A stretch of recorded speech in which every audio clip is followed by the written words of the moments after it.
광명송 빛의 노래 20쪽. 온전한 영생의 빛.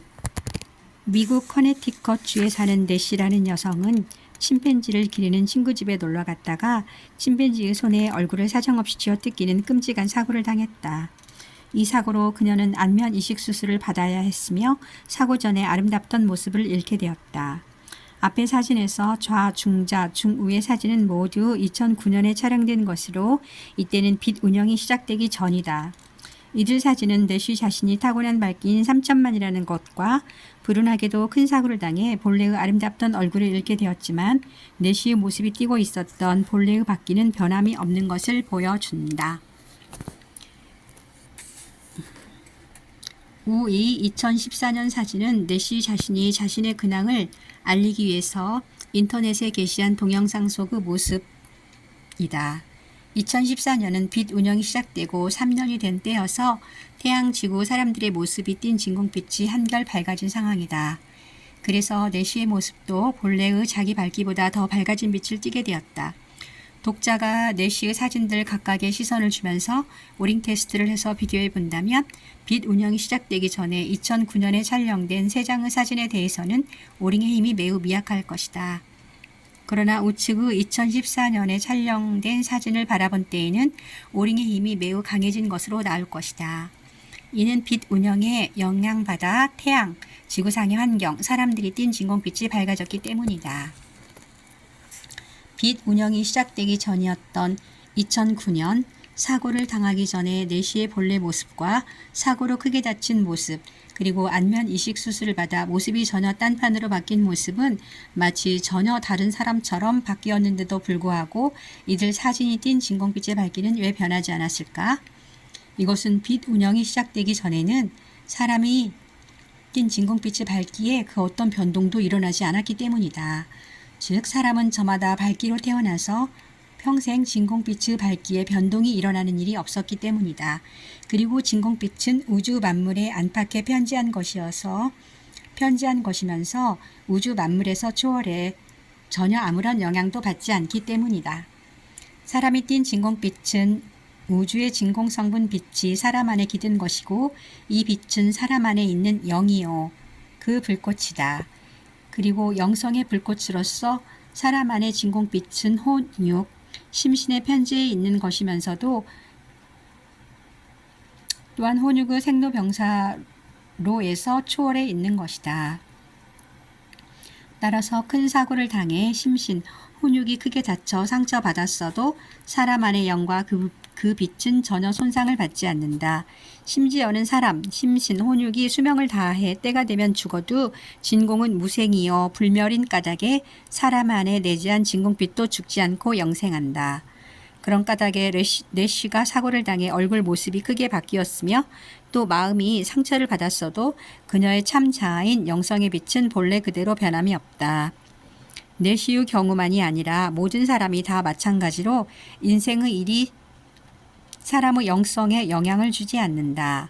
우측의 2014년 사진은 빛 운영에 영향을 받아 훨씬 밝은 진공빛을 띤 것은 각별히 주목해 보아야 할 사항이다. 방금도 말했듯이 사람마다에는 진공빛이 저마다 밝기가 다르게 내재해 있다. 이 밝기는 그가 이 세상에 태어날 때부터 정해진 것이고 놀랍게도 이 밝기는 빛 운영이 시작되기 전에는 평생 변함이 없었다. 후생 중에 병을 앓거나 사고를 당해서 크게 상처받았어도 그 사람의 모습이 띈 진공빛의 밝기는 조금도 변함이 없었다.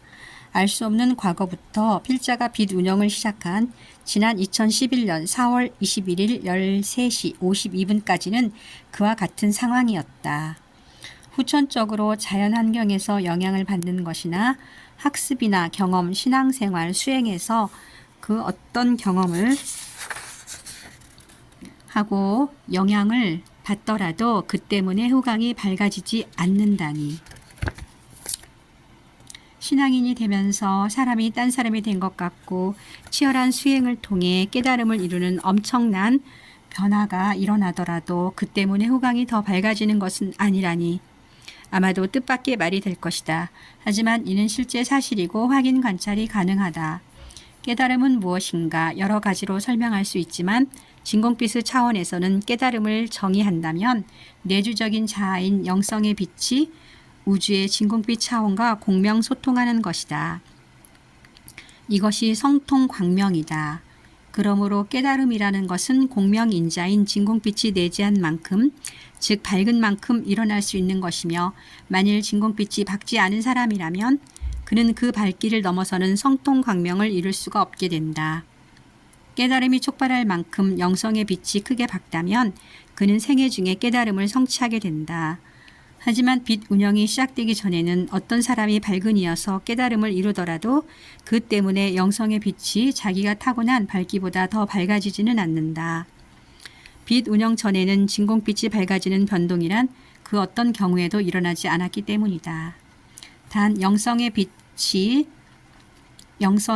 밝기가 불변하는 이러한 상황은 필자가 빛 운영을 처음 시작한 2011년 4월 21일까지의 상황이고, 이 날짜 시각 이후는 빛 운영으로 태양이 띈 진공빛이 밝아지는 변화를 일으킨 것에 따라 지구상의 저녁, 태양 아래 사는 만물들이 띈 진공빛이 본래보다 밝아지는 변화를 일으켰다. 그리고 시간이 흐를수록 점점 더 밝음이 증대되고 있다.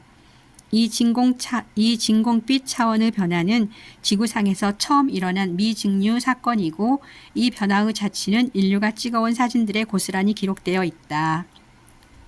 내쉬가 침팬지에게 쥐어뜯기는 사고를 당해 안면 이식 수술을 받은 것은 2009년으로 이때는 필자가 빛 운영을 시작하기 전이다.